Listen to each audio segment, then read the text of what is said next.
My Archer Automaton is one of my most viewed videos, and over the years I've had several people asking for plans or more information of how it works. Well, it's not the sort of thing that you can really do with plans, because almost every part was made at least twice, if not three times, and it's very much adjusted and fettled and developed as it was built. But I'll try and give some information that will satisfy some of the questions that are often asked. So just basically to start with, that gives an idea of the size of the thing, overall height. And if we ignore the head entirely, because the way that bobs up and down is purely cosmetic, let's look at the joints. So his right arm is, the forearm is just free to flop around, but that in itself is one of the problems. You've got to get the joints so that there's free movement, but it's stiff enough to support any sideways force when trying to release the actual arrow. Now you can see here how it's shaped. It's shaped like a hook underneath his elbow, so the arm can only drop so far, and you can actually see tiny little wooden shims that I've inserted there so that the arm just drops to the right angle that I need. So that's showing the adjustment process. The little steel pin is just a bit of nail that's been pushed in, a press fit, so I can press it in a bit harder to tighten it or ease it out to make the movement looser. You can also see there's even a little sliver of paper just put there, again just to adjust the angle of the arm in this plane, you know, fore and aft. So there's lots of tiny adjustments everywhere.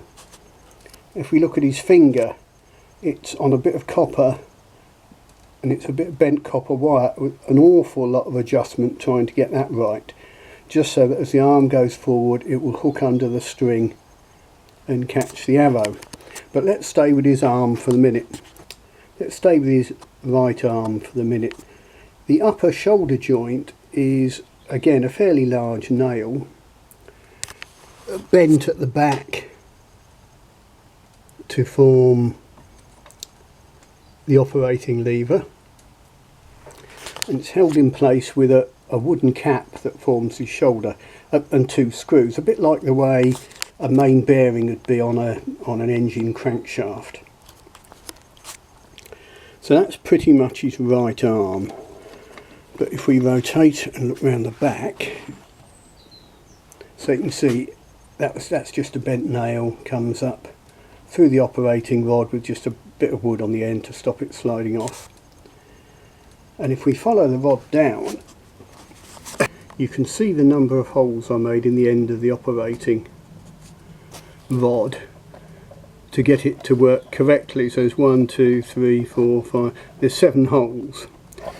The position of the cam on its axle is just located with a little grub screw around the back here, so I can rotate the cam a little bit one way or the other, and the timing of the two cams needs to be adjusted so that the arms move in sync, because his right arm's got to push forward to collect the bowstring and then carry on back the other way and draw the bow.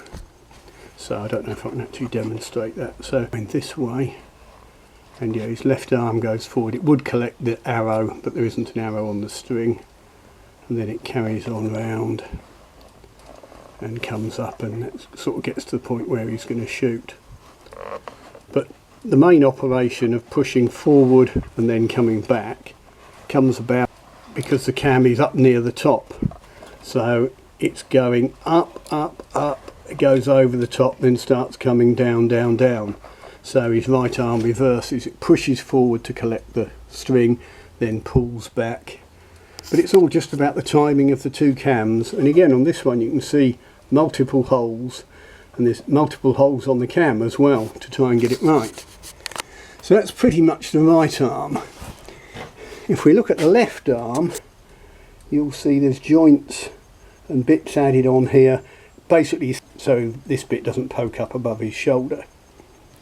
Right, if we look from the front, his arm is curved to get the alignment between his right arm and the bowstring, and also the bow is angled. The lower limb clears his hip, and the string being at an angle, it allows his right arm to come forward and snag onto the little antler cone there to catch the string. Now the bow itself is pivoted, it can't move very far, but it just allows smooth movement as his finger goes up and snags the arrow. Pivoted on just a tiny nail. Again, you can see the joint there, little blocks of wood carved out to do the job. Now this wood is hazel, which is nice and fine grained, relatively soft, easy to work. You can see little details here. It's relieved where it's pinned onto the end of the steel operating arm. And those operating arms, I made the original ones out of wood, then made them out of copper, and they flexed and didn't work properly. Then eventually I made them out of steel. So the operating arms went through at least 3 iterations. Everything's been made and tried and adjusted, and that's why there aren't plans. It's very much trial and error. These funny little scoops here, they're cut out so the bowstring doesn't foul his body or his hand as it comes forward.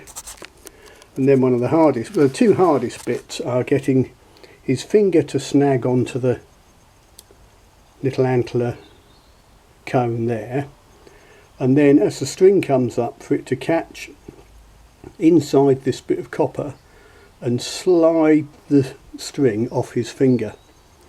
So I don't know if it will work at the minute, I haven't shot it for a while, but if we just try and demonstrate.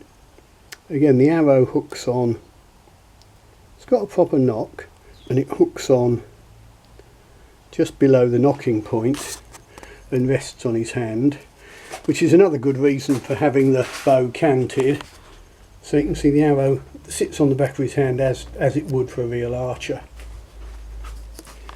And right, if I wind the handle, his hand comes forward, and you can see how critical it is. That finger has got to just catch under the string, slide along, hook up, slip over the hook.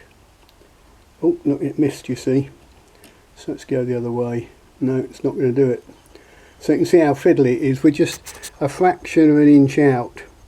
So if I just bent that hook slightly, that would catch on.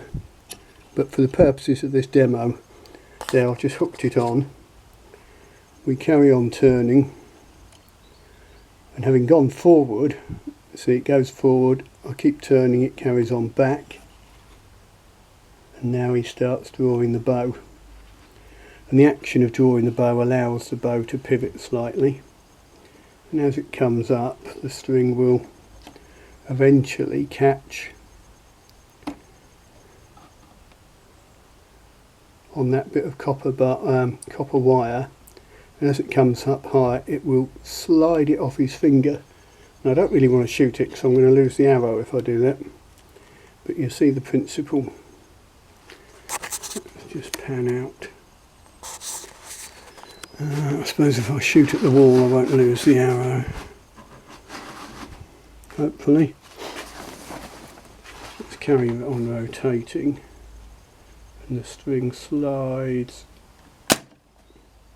There you go, there's the arrow caught.